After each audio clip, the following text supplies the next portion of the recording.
आप सबको जय मसीह की एक बार फिर से आपका स्वागत है क्राइस्ट मुक्ति द्वार ऑनलाइन संडे सर्विस में। हम प्रभु का धन्यवाद करते हैं जिसने हमें एक मौका और दिया कि हम उसके नाम को ऊंचा कर सकें। आइए हम इससे पहले आज की संडे सर्विस शुरू करें। हम प्रार्थना में जाएंगे एंथनी वेरिया के साथ। आइए हम प्रार्थना करें। प्रभु यीशु मसीह, हम दिल से आपका धन्यवाद करते हैं इस समय के लिए। प्रभु जी, एक बार फिर से हमें मौका मिला, अवसर मिला कि हम आपके पास आ सकें। आज की सुबह प्रभु जी हम पूरे मन से आपके पास आते हैं प्रभु जी, और हम आशा रखते हैं, विश्वास रखते हैं कि आज आत्मा में प्रभु हमारे कुछ एक नया होगा। प्रभु जी, प्रभु हम विश्वास करते हैं कि प्रभु जी आज आपने हमारे लिए भली योजनाएं रखी है। प्रभु जी, आज का दिन हमारे लिए प्रभु जी आशीषित दिन है। प्रभु जी, हम दिल से धन्यवाद करते हैं। हम प्रार्थना करते हैं कि पवित्र आत्मा जी आप हम सबकी सहायता मदद करें। प्रभु जिस भी क्षेत्र में इस वक्त हम हैं प्रभु जी, ऑनलाइन माध्यम से हम देख रहे हैं प्रभु जी, प्रभु हर एक व्यक्ति को आप तैयारी का मन आत्मा दे कि आज की सुबह प्रभु जी हम सबकी दशा और दिशा बदल जाए। प्रभु जी हमारे दिन बदल जाए। प्रभु जी, प्रभु मैं प्रार्थना करता हूँ कि प्रभु जी हमारी आराधना की टीम को आप ब्लेस करें। प्रभु जी आज यहाँ से की गई आराधना को ग्रहण योग्य हो प्रभु जी, और बहुतों के जीवन में प्रभु चैन विश्राम आ जाए। प्रभु इस गीत के माध्यम से प्रभु जी हम धन्यवाद करते हैं। प्रभु जी पवित्र आत्मा हम चाहते हैं कि हम सबकी अगुवाई करें और प्रभु यीशु मसीह को पूरी महिमा देने में, सच्ची महिमा देने में हमारी मदद करें। प्रभु जी धन्यवाद करते हैं। सारे समय को हम आपके हाथों में देते हैं प्रभु जी। हर एक रुकावट को, हर एक बाधा को, इंटरनेट की प्रॉब्लम को आप दूर करते हैं प्रभु जी। धन्यवाद करते हैं। इस प्रार्थना को प्रभु यीशु मसीह के नाम से मांग लेते हैं, आमीन। हालेलुया। आइए हम सब आराधना के लिए अपने अपने घरों में, अपने अपने स्थानों में तैयार हो जाएं। प्रभु यीशु मसीह को महिमा दे ताकि सारा आदर जिसके वो योग्य है हमारे प्रभु को ही मिले। आइए गाते हैं साथ मिलके। Thank you, hallelujah.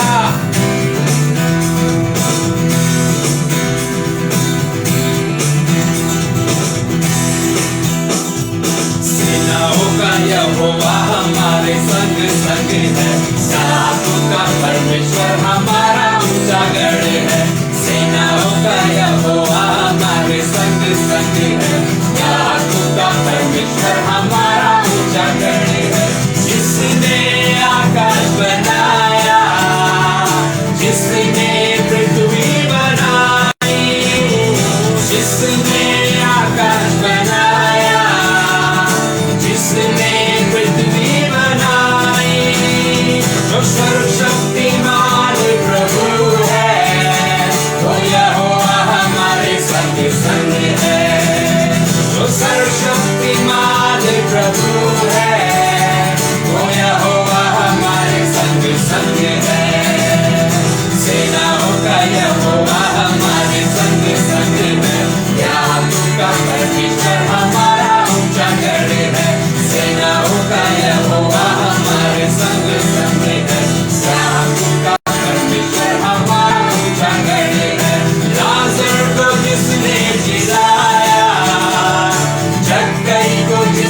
का धन्यवाद हो इस अच्छे सुंदर गीत के लिए।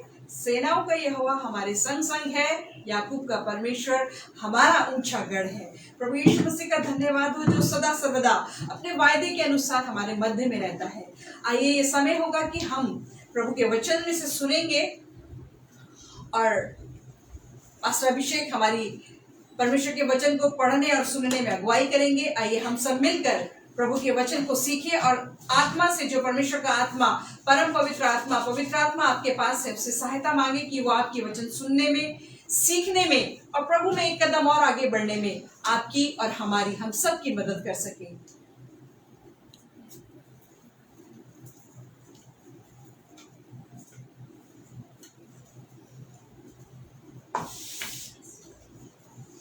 आप सभी को जय मसीह की। मैं परमेश्वर का प्रभु यीशु मसीह के नाम से धन्यवाद देना चाहता हूं कि परमेश्वर ने मुझे मौका दिया कि मैं आपके सामने खड़ा हो सकूं, उसके जीवते वचन में से बांट सकूं। ये जो वचन है प्रभु यीशु मसीह का, ये हमारे जीवन में वास्तविक हो जाए, ये ऐसी मेरी प्रार्थना है। ये हमारे जीवन में प्रभु यीशु मसीह का वचन वास्तविक हो जाए। आइए हम लोग अपने बाइबल्स में निकालेंगे, अपनी इंजील को खोलेंगे, इफिसियों की पत्री उसका 6 अध्याय 10 से लेके 17वीं आयत तक। आइए हम लोग अपनी बाइबल्स में निकालेंगे इफिसियों की पत्री उसका 6 अध्याय 10 से लेकर 17वीं आयत तक। Let us all turn our Bibles to the epistle of Apostle Paul to the Ephesians, chapter 6, verses 10 to 17। परमेश्वर का वचन इस प्रकार से कहता है, इसीलिए प्रभु में और उसकी शक्ति के प्रभाव में बलवंत बनो, परमेश्वर के सारे हथियार बांध लो कि तुम शैतान की युक्तियों के सामने खड़े रह सको, क्योंकि हमारा ये मल युद्ध लहू और मांस से नहीं परंतु प्रधानों से है और अधिकारियों से और इस संसार के अंधकार के हाकिमों से है और उस दुष्टता की आत्मिक सेनाओं से है जो आकाश में है। इसीलिए परमेश्वर के सारे हथियार बांध लो कि तुम बुरे दिन का सामना कर सको और सब कुछ पूरा करके स्थिर रह सको। इसीलिए सत्य से अपनी कमर कसकर और धार्मिकता की झिलम पहनकर और पांवों में मेल के सुसमाचार की तैयारी के जूते पहनकर और इन सब के साथ विश्वास की ढाल लेकर स्थिर रहो, जिससे तुम उस दुष्ट के सब जलते हुए तीरों को बुझा सको। 17वीं आयत ऐसा बताती है, और उद्धार का टोप और आत्मा की तलवार जो परमेश्वर का वचन है ले लो। हम ये सब जानते हैं कि जो इफिसियों की पत्री है वो पौलुस रसूल लिखता है। पौलुस यीशु मसीह के द्वारा रसूल बनाया गया है। जब हम इसकी पृष्ठभूमि में जाते हैं तो हमें ये पता लगता है कि जो इफिसियों के कलीसिया में जो लोग थे वो लोग आपस में ही विभाजित हो रखे थे। इफिसुस के कलीसिया के लोग, उनका आपस में उनके विचार नहीं मिलते थे। इफिसुस की कलीसिया में भेदभाव होता था, जातिवाद होता था, रंग रूप को लेके। आज भी हम अपनी कलीसिया में देखते हैं, आज के टाइम में भी हमारी कलीसियाओं में हमारे आपस में विचार नहीं मिलते हैं। तो पौलुस इस इफिसियों की पत्री को क्यों लिखता है?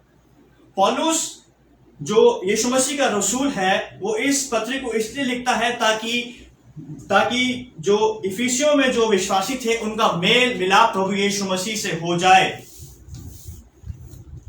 जब इफिसियों की कलीसिया के लोग का मेल मिलाप जब प्रभु यीशु मसीह से हो जाएगा तो उनके पास प्रभु यीशु मसीह के अधिकार आते हैं। और जब हम कलीसिया का, हम लोग का, विश्वासियों का जब मेल मिलाप प्रभु यीशु मसीह से हो जाता है तो हम जो कलीसिया में लोग हैं हम लोग का आपस में भी मेल हो जाता है। पौलुस पूरी इफिसियों की पत्री में लिखता है कि जो कलीसिया के विश्वासी लोग हैं वो आपस में मेल मिलाप कर लें, क्योंकि जब वो आपस में एक हो जाएंगे तब वो मिलकर शैतान की शक्तियों का सामना कर सकते हैं। पौलुस ये बताना चाह रहा है कि सारी कलीसिया के लोग एक मन एक विचार रखें ताकि वो प्रभु यीशु मसीह के नाम से शैतान का सामना कर सकें। पूरी इफिसियों की कलीसिया का मेन जो लिखने का उद्देश्य है वो यही है कि सारे मसीह एक हो जाएं, एक मन और एक विचार रखें। आइए हम इस पृष्ठभूमि को दिमाग में रखते हुए हमारा आज का थीम है fighting the spiritual battle together. हमारा आज का थीम है आत्मिक युद्ध को एक होकर लड़ना। इफिसियों की कलीसिया को आज हम टर्की के नाम से भी जानते हैं। मैंने अभी बोला कि हमारा शीर्षक है fighting the spiritual battle together, आत्मिक युद्ध को एक साथ होकर लड़ना। हम जानते हैं कि एक युद्ध अकेला नहीं जीता जा सकता। युद्ध को सेना के बल से, सेना की मदद से जीता जाता है। और पौलुस रसूल जो है वो इफिसियों की कलीसिया को सेना बोलता है। वो जो पौलुस रसूल है वो इफिसियों की सिर्फ एक व्यक्ति को सेना सिपाही नहीं बोलता, बल्कि इफिसियों की पत्री में पौलुस पूरी कलीसिया को एक सेना बोलता है। प्रियो, मैं आपको एक बात बता देना चाहता हूं, इसको आप ध्यान से सुने कि जब कलीसिया एक हो जाती है, जब कलीसिया एक साथ आती है तो शैतान हिल जाता है। जब कलीसिया एक साथ, एक मन, एक विचार में हो जाती है तो शैतान की युक्तियां फेल हो जाती हैं। जब कलीसिया एक हो जाती है, जब कलीसिया एक मन और एक विचार में हो जाती हैं, तो जहां कलीसिया रहती है उस शहर में आत्मिक चंगाई आती है, आत्मिक बेदारी आती है। और जब कलीसिया एक हो जाती है तो कलीसिया इतिहास को रचती है। पौलुस यही चाहता है कि जो हमारी कलीसिया के लोग हैं वो हम सब एक मन, एक विचार के हो जाएं। अगर सच में कलीसिया कुछ देखना चाहती है तो कलीसिया को एक होना पड़ेगा। अगर सचमुच में कलीसिया अपने जीवन में कुछ देखना चाहती है तो कलीसिया को विचारों में एक होना पड़ेगा। हमारा आज का शीर्षक है फाइटिंग द स्पिरिचुअल बैटल। कलीसिया का एक व्यक्ति आत्मिक युद्ध में नहीं है, बल्कि पूरी कलीसिया एक आत्मिक युद्ध में है। पौलुस यहां पे हम देखते हैं जो कलीसिया है इफिसियों की, वहां उसके दो सिद्धांत हैं। पहला, कलीसिया को जो पौलुस बोलता है वो पूरी कलीसिया के लिए इस वचन को बोलता है, और उसके बाद पौलुस व्यक्तिगत रूप से एक एक व्यक्ति को समझाता है कि कलीसिया में जितने भी एक एक व्यक्ति हैं हम सब आत्मिक युद्ध में हैं। कलीसिया का हर एक व्यक्ति, छोटे से लेकर बड़ा तक, बुजुर्ग से लेकर जवान तक, आदमी से लेकर महिला तक, सब के सब हम आत्मिक युद्ध में हैं। आइए हम चलते हैं इफिसियों की पत्री 6 अध्याय उसके 10वीं आयत में। यहां पौलुस कहता है, इसीलिए प्रभु में और उसकी शक्ति के प्रभाव में बलवंत बनो। अध्याय इस 10वें पद में पौलुस कहता है कि जब तुम लोग एक हो जाओगे तो इसीलिए, यहां पौलुस इसीलिए पे जोर डालता है। इंग्लिश में बड़ी अच्छी तरीके से लिखा है, पौलुस कहता है फाइनली। पौलुस क्यों इसलिए बोलता है? क्योंकि जब हम 6वें पद से ऊपर के पदों को देखते हैं तो पौलुस बोलता है कि जब तुम एक हो जाओगे, एक होने के बाद अब तुम साथ में प्रभु यीशु मसीह की शक्ति में बढ़ो। फाइनली को बोलते हैं अब। पौलुस कहता है कि जब तुम सारे एक हो जाओगे, जब एक साथ तुम जब आ जाओगे, उसके साथ साथ में प्रभु यीशु मसीह की शक्ति में बलवंत हो जाओ। यहां पर पौलुस कहता है कि जब तुम एक हो जाओगे तो तुम सब मिलकर साथ में प्रभु की ताकत में बढ़ सकते हो। तुम एक साथ मिलकर प्रभु यीशु मसीह की शक्ति में बलवंत हो सकते हो। मैं एक चीज बोलना चाहूंगा, आप लोग ध्यान से सुने। जब कलीसिया एक हो जाती है, जब कलीसिया के सब लोग एक हो जाते हैं विचारों में, मन से, तो साथ बढ़ना आसान हो जाता है।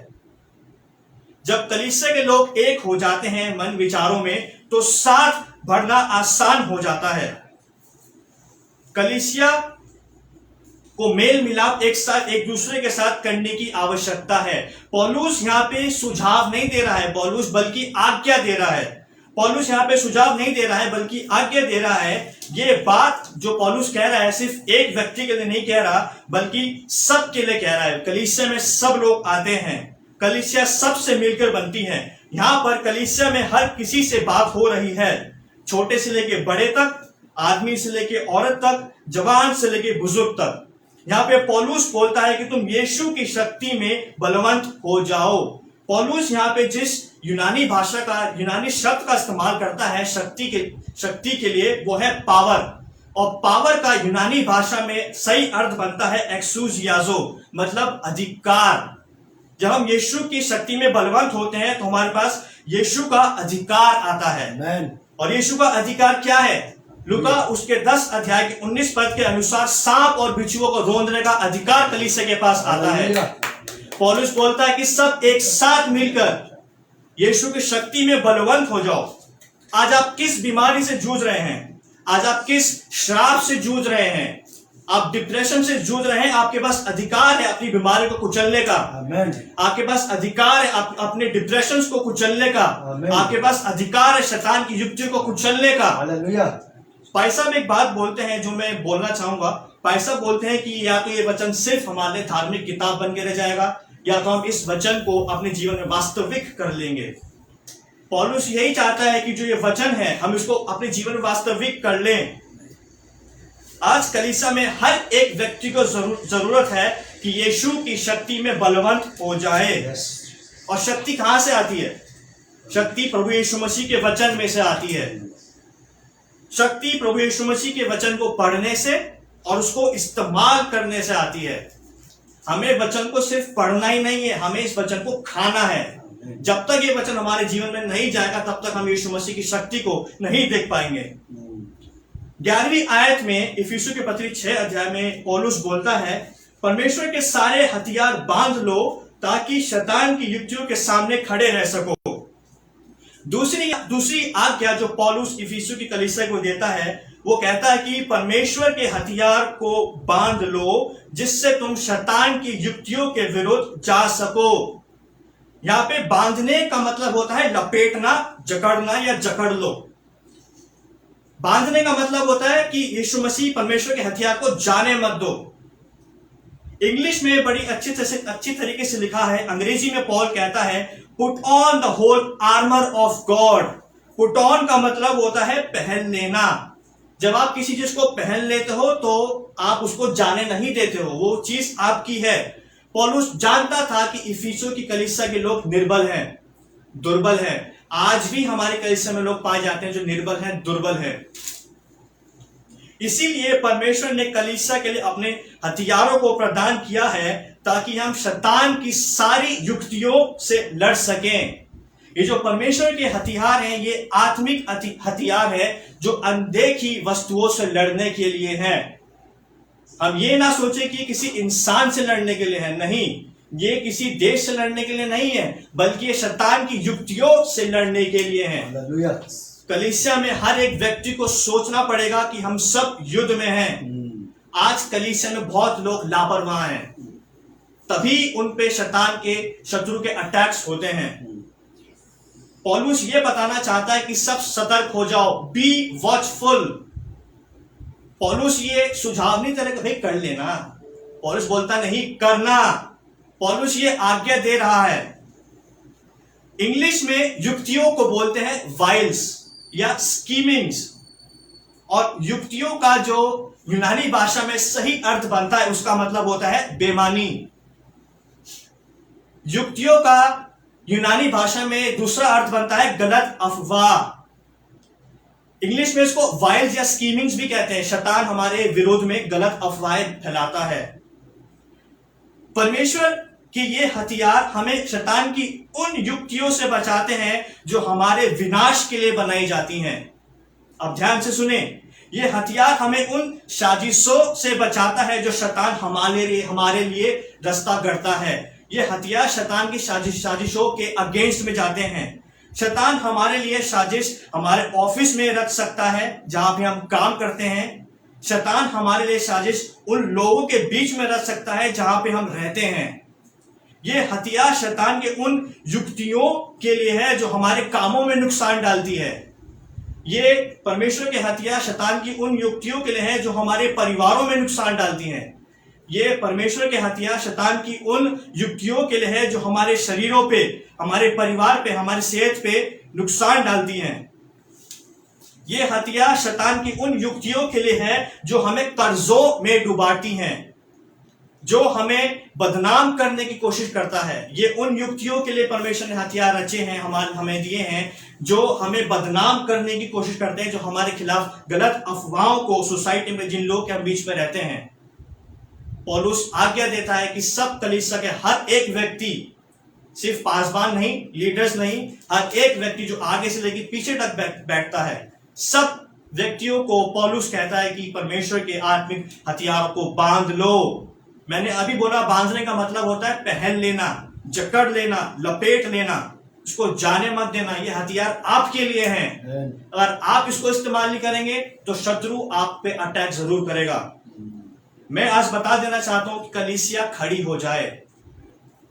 कलीसिया जब एक साथ आ जाती है तो कलीसिया इतिहास को रचती है।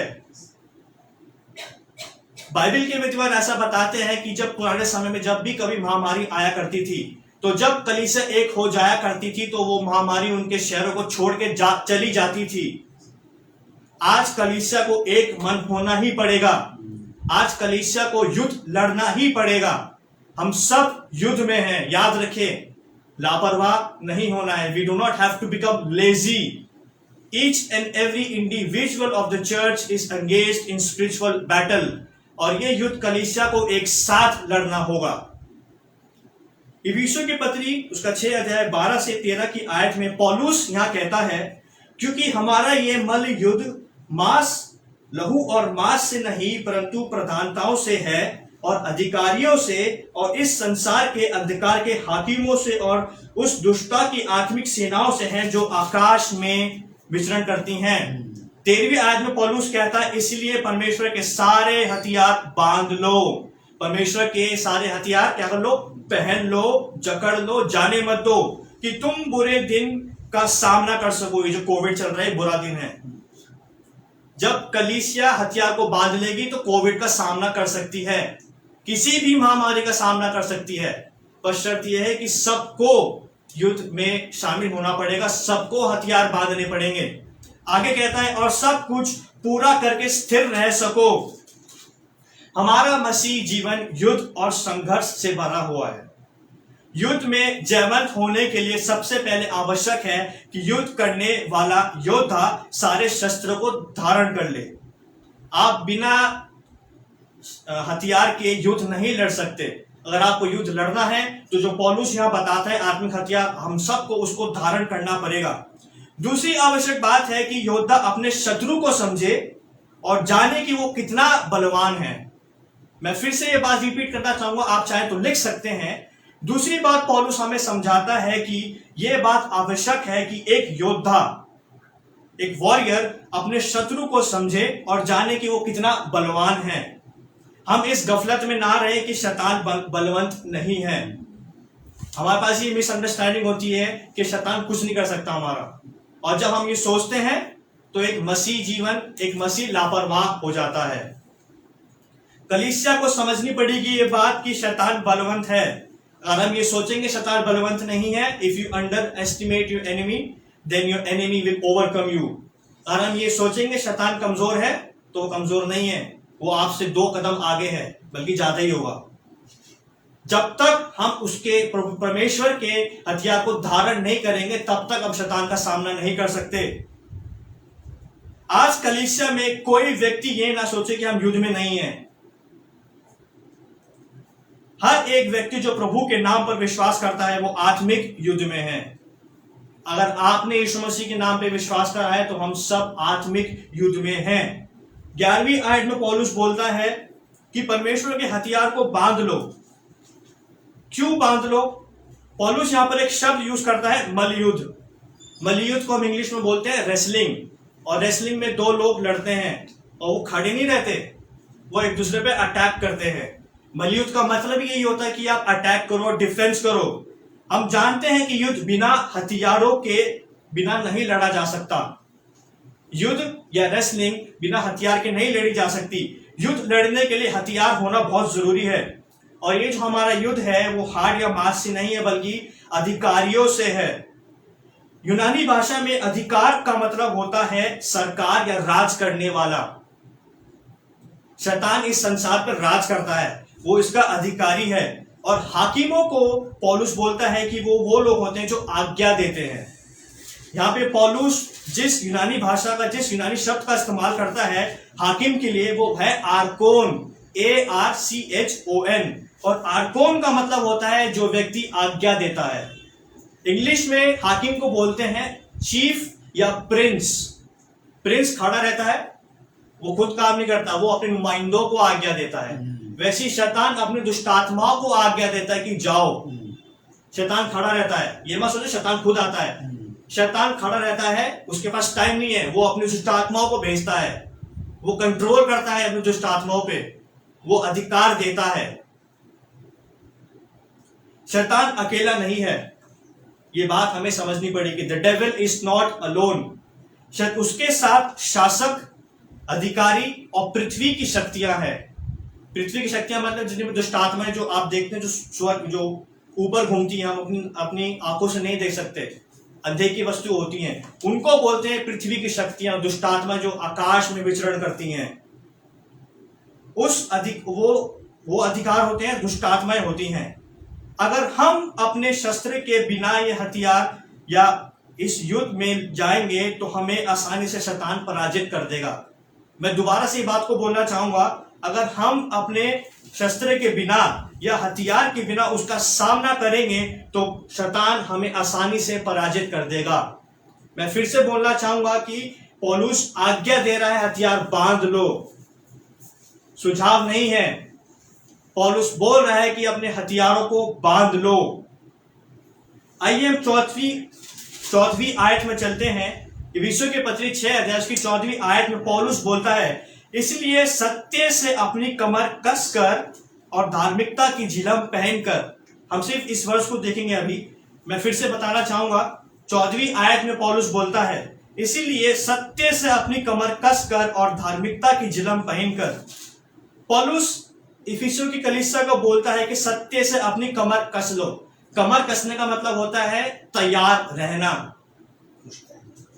इंग्लिश में पौलुस, अंग्रेजी में बड़ी अच्छे से पौलुस कहता है, stand therefore having girded your waist with truth. पौलुस बोलता है प्रिपेयर योरसेल्फ, तैयार होना। बिना तैयारी के आप युद्ध में जाएंगे तो हार जाएंगे। पौलुस बोलता है कि कलीसिया में हर एक व्यक्ति को तैयार रहने की जरूरत है। और किस चीज से? पौलुस बोलता है कि सत्य को अपना लो, सत्य को पहन लो और सत्य को अपने ऊपर राज करने दो।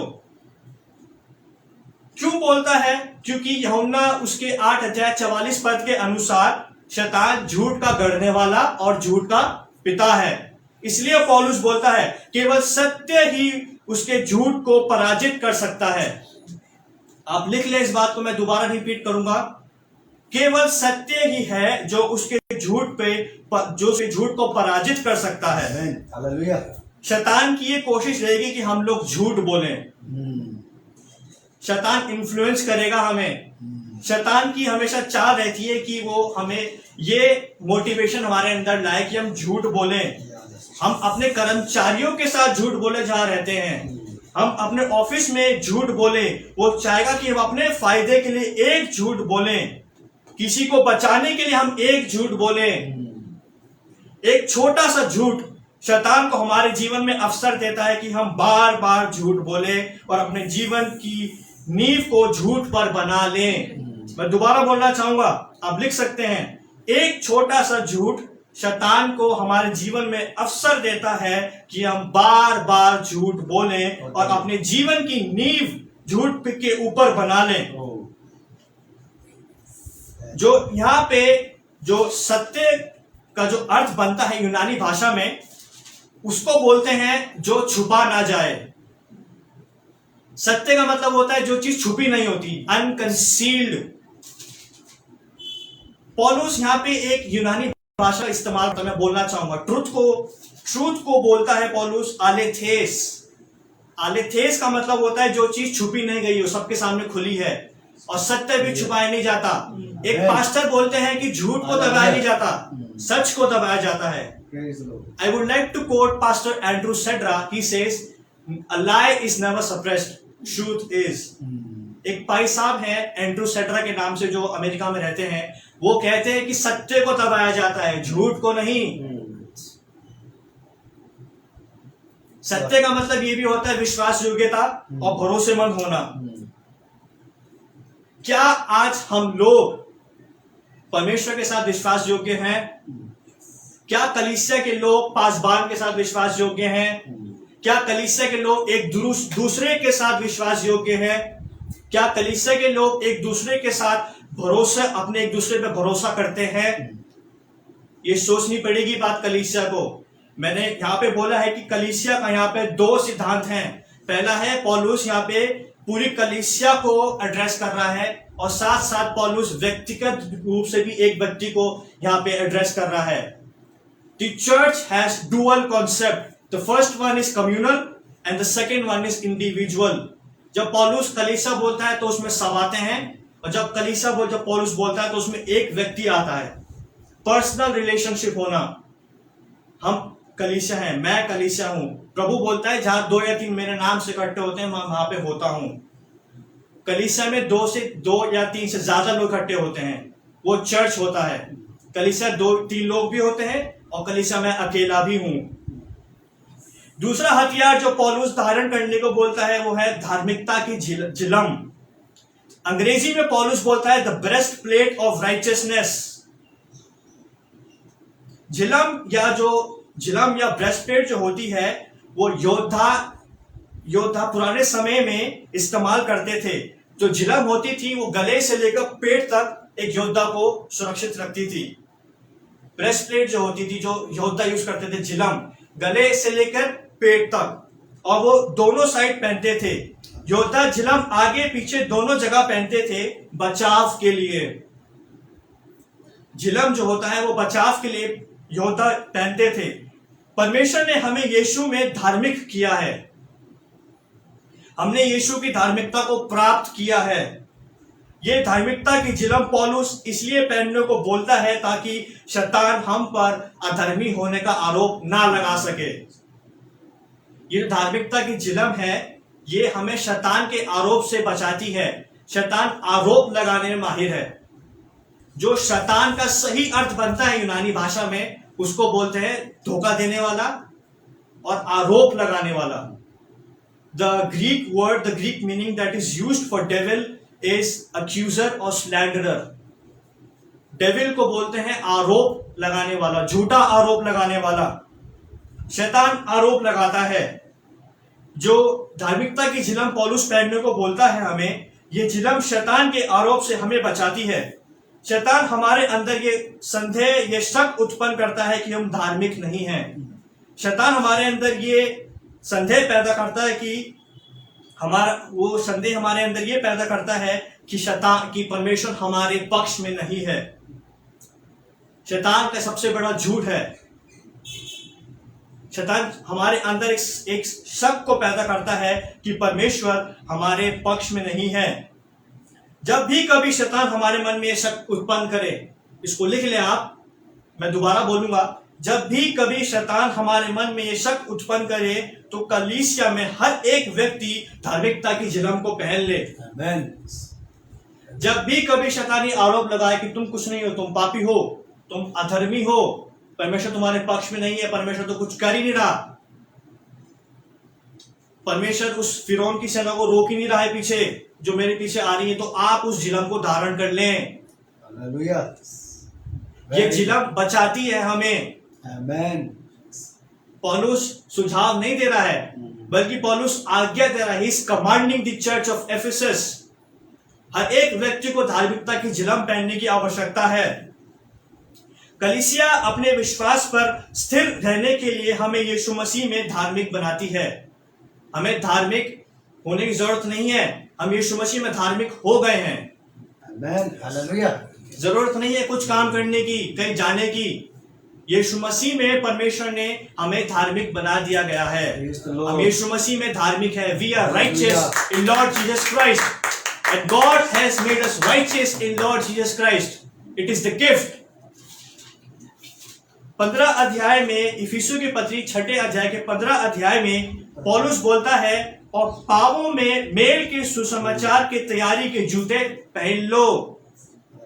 मैं अंग्रेजी में बोलना चाहूंगा क्योंकि कुछ लोग हमारे इंग्लिश भी जानते हैं। Ephesians chapter 6 verse 15 says that, and having shod your feet with the preparation of the gospel of peace। परमेश्वर का तीसरा शस्त्र है जूता, जो हम शूज पहनते हैं। ये जूता मेल के सुसमाचार के जूते हैं जो कलीसिया के हर विश्वासी को पहन कर रखना जरूरी है। इन जूतों का मतलब है यीशु मसीह के सुसमाचार को दूसरों तक पहुंचाना, उन लोगों तक पहुंचाना जिन्हें पहले से सुन रखा है, नहीं, उन लोगों तक जाना जिन्होंने यीशु मसीह का नाम ही नहीं सुना है। Praise the Lord. Amen. आज कई लोग ऐसे हैं जो उनके पास जाते हैं जो यीशु मसीह को पहले से जानते हैं। ये जूते वहां काम नहीं करेंगे, कर सकते हैं, लेकिन ये जूते ज्यादातर वहां काम करेंगे जहां यीशु मसीह का नाम किसी ने सोचा नहीं होगा, Very true. जहां यीशु मसीह का नाम किसी ने लिया ही नहीं होगा। सच में. एक सिपाही, ध्यान से सुने, एक सिपाही को जूते की आवश्यकता होती है, किसान को नहीं। एक सिपाही को जूते की आवश्यकता होती है और हम यीशु के सिपाही हैं। अगर हमारे पांवों में ये जूते पाए जाते हैं तो हम यीशु के सुसमाचार को सुना सकते हैं जहां हम रहते हैं, जिनके बीच में हम काम करते हैं, जहां पे हमारा बोलचाल है, जहां पे हमारा उठना बैठना है।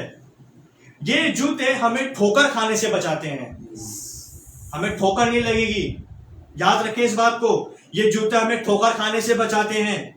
हम अपने जूते पहनकर सुसमाचार को ले जाएं दूसरों तक, इस सुसमाचार को दूसरों तक पहुंचाएं, और जहां हम इस जूतों को पहनकर जाएंगे वहां प्रभु यीशु मसीह का सुसमाचार जाएगा, और जिन जूतों को पहनकर हम उन जगहों पे जाएंगे वहां पर यीशु मसीह की शांति पहुंचेगी। Amen. इन जूतों के द्वारा यीशु मसीह का उद्धार पहुंचेगा। Hallelujah. इन जूतों के द्वारा प्रभु यीशु मसीह की आजादी पहुंचेगी, Amen. बीमारियों से, Amen. दुष्ट आत्माओं से, कर्जों से, डिप्रेशन से, मेंटल डिसऑर्डर से, Hallelujah. बंधनों से लोगों को आजादी मिलेगी। Very good. जहां पे भी जूते जाएंगे सुसमाचार के, वहां लोगों को गरीबी से, फाकाकशी से, हर तरीके की बुरी चीजों से, शैतान की युक्तियों से आजादी मिलेगी, Amen. निराशा से आजादी मिलेगी। जहां पे भी जूते जाएंगे वहां पे लोगों का मेल परमेश्वर के साथ होगा। Amen. The Hallelujah. main message of the letter of Ephesians is the reconciliation with God. हम जानते हैं कि अदन की वाटिका में जब पाप आया तो परमेश्वर मनुष्य से अलग हो गया, और जब इंसान परमेश्वर से अलग हुआ तो उसने अपने कुछ लोगों को वो जूते दिए, और जब वो जूते परमेश्वर के लोग पहन लेते हैं तो जब वहां जाते हैं दूसरे लोगों के पास तो उन जूतों के वजह से परमेश्वर का मेल प्रभु यीशु मसीह से हो जाता है। ये जूते असली जूते नहीं है, याद रखिएगा, ये परमेश्वर का हथियार है जो हमें पहनना है। आप असली जूते पहन के मत चले जाइएगा, जूते तो पहनने पड़ेंगे, लेकिन ये जूते वास्तविक में अनदेखे हैं, ये आत्मिक जूते हैं।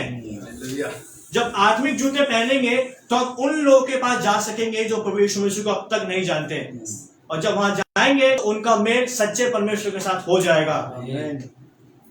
16वीं आयत में चलते हैं, इफिसियों की पत्री उसका 6 अध्याय 16वीं आयत में पौलुस कहता है, और इन सब के साथ विश्वास की ढाल लेकर स्थिर रहो, जिससे तुम उस दुष्ट के सब जलते हुए तीरों को बुझा सको। हथियार का चौथा भाग है विश्वास की ढाल। ये कवच परमेश्वर पर हमारा विश्वास है। पौलुस यहां पर ढाल शब्द का इस्तेमाल करता है, और ढाल सिपाही को दुश्मन के तीरों से बचाती थी। पौलुस के समय में एक सिपाही की ढाल 4.5 फीट ऊंची होती थी और 2.5 फीट चौड़ी होती थी, जो पूरे शरीर की रक्षा करने के लिए पर्याप्त होती थी। इसी तरह से जब कलीसिया में हर एक व्यक्ति अपनी आत्मिक ढाल को उठाता है, ध्यान से सुनिएगा, जब कलीसिया में हर एक व्यक्ति अपने विश्वास की ढाल को उठाता है तो वो शैतान के ज्वलंत तीर से पूरी तरह से सुरक्षित रहता है। वो ही नहीं परंतु उसका पूरा परिवार सुरक्षित रहता है। जब कलीसिया, शैतान के तीर क्या है? डर, निराशा, डिप्रेशन, शक, संदेह, भ्रम। ये विश्वास की ढाल हमें झूठी शिक्षाओं के प्रभाव से भी बचाती है, संसार के प्रभाव से भी ये ढाल हमें बचाती है। जब हम अपने विश्वास की ढाल को उठाएंगे तब शैतान के सारे तीर हम पर, हमारे परिवारों पे, हमारे कामों पे, हमारे शरीर पे प्रबल नहीं हो पाएंगे। जब कलीसिया का हर एक व्यक्ति अपनी विश्वास की ढाल को उठाता है तो उस पे शैतान के तीर प्रबल नहीं हो सकते हैं और नहीं होंगे। पौलुस बोलता है कि सब अपनी अपनी विश्वास की ढालों को उठा लो। क्राइस्ट मुक्ति द्वार फेलोशिप के लोग आज इन हथियारों को बांध लें और बांध के रखें। ये एक टाइम के लिए नहीं है, हमें ये रोज बांधने पड़ेंगे। 17वीं आयत, ये हमारी आखिरी आयत होगी। इसमें पौलुस बोलता है, और उद्धार का टोप और आत्मा की तलवार जो परमेश्वर का वचन है ले लो। परमेश्वर के हथियार का 5वां भाग उद्धार का टोप है। एक सिपाही के सर पर रखा लोहे का टोप उसके सर की रक्षा करता है ताकि उसका शत्रु उसकी हत्या ना कर सके। यहां पर पौलुस कलीसिया के हर एक व्यक्ति को कहता है, को आज्ञा देता है कि अपने अपने सर पर उद्धार का टोप पहन लो। ये टोप आत्मिक टोप है और ये टोप हमारे दिमाग की रक्षा करता है। दिमाग में ही सारी चीजें, सारे प्लान्स, सारी युक्तियां उत्पन्न होती हैं। मनुष्य के सारे नुकसान या फायदे के जो प्लान्स होते हैं, युक्तियां होती है, वो दिमाग में ही बनती हैं। सारी उल्टी सीधी सोचे, सारी उल्टी सीधे विचार दिमाग में, मनुष्य के दिमाग में ही आते हैं। उद्धार का टोप हमारे दिमाग की रक्षा करता है ताकि शैतान किसी भी तरह से हमारे दिमाग में नकारात्मक चीजों को ना ला पाए। The helmet of salvation is there to protect my mind, to protect your mind from entertaining negative thoughts of all kinds. उद्धार का टोप हमारे दिमाग की रक्षा करता है। एक परमेश्वर के खादिम हुए हैं पास्टर डेरिक प्रिंस, वो बोलते हैं कि मैं रोज अपने दिमाग पे उद्धार का टोप पहनता हूं ताकि कोई भी गलत चीज, कोई भी लस्टफुल थॉट्स किसी भी औरत या किसी भी आदमी को लेके, कोई भी उल्टी सीधी सोच, कोई भी खुराफात मेरे दिमाग में अटैक ना करने पाए। आमीन, हालेलुया। डेरिक प्रिंस ने भी पौलुस से ही सीखा है। हाँ, और हम भी आज, पौलुस हमें यही बताता है कि हम सब कलीसिया में हर एक व्यक्ति उद्धार के टोप को पहन ले। शैतान का यह प्रयास रहता है कि हमारे दिमाग में गलत चीजों को डाल दे ताकि हमारा ध्यान प्रभु यीशु मसीह से हट जाए। और एक मेन चीज जो हमारा आज का मेन का जो कंक्लूजन है, मेन चीज, इसको हम ध्यान से सुने। परमेश्वर के हथियार का 6वां भाग आत्मा की तलवार है। हमें यहां ध्यान देने की जरूरत है कि जो पहले 5 हथियार थे वो रक्षा करने के लिए थे। पहले 5 हथियार जो पौलुस ने बनाए वो रक्षा करने के लिए थे, लेकिन ये 6वां हथियार शैतान पर आक्रमण करने के लिए है। ये आत्मा की तलवार जब हम कलीसिया के हर एक व्यक्ति ले लेगा तो ये शैतान पर हम आक्रमण कर सकते हैं। कोई भी सिपाही, इसको ध्यान से सुनिएगा, इसको लिख भी लीजिएगा आप, कोई भी सिपाही बिना तलवार के दुश्मन पर हमला नहीं कर सकता। वैसे ही हम शैतान पर बिना तलवार के हमला नहीं कर सकते। पौलुस कलीसिया के हर एक व्यक्ति से कहता है कि ये तलवार प्रभु का वचन है। परमेश्वर के वचन से हमें अधिकार मिलता है शैतान के सर को कुचलने का। परमेश्वर का वचन प्रभावशाली और शक्तिशाली है। हमें हमारे जीवन में इस वचन को रोज अपने जीवन में क्लेम करने की आवश्यकता है। पास्टर साहब बोलते हैं कि ये वचन हमारे जीवन में वास्तविक हो जाए। ये जो वचन है परमेश्वर का, इसको हमारे जीवन में वास्तविक होने की आवश्यकता है। अगर ये वचन हमारे जीवन में वास्तविक हो गया तो हम शैतान के सारी युक्तियों पर प्रबल हो सकते हैं। आमीन। ये अधिकार हमें प्रभु यीशु मसीह के वचन से ही मिलता है। हमारे पास एक बहुत अच्छा सहायक है, पवित्र आत्मा। पवित्र आत्मा ये वचन हमारे दिमाग में डालता है, मदद करता है कि हम बार बार इस वचन में वापस जाए। प्रभु चाहता है कि हम उसके वचन का इस्तेमाल करें शैतान से लड़ने के लिए। आप बिना वचन के शैतान का विरोध नहीं कर सकते।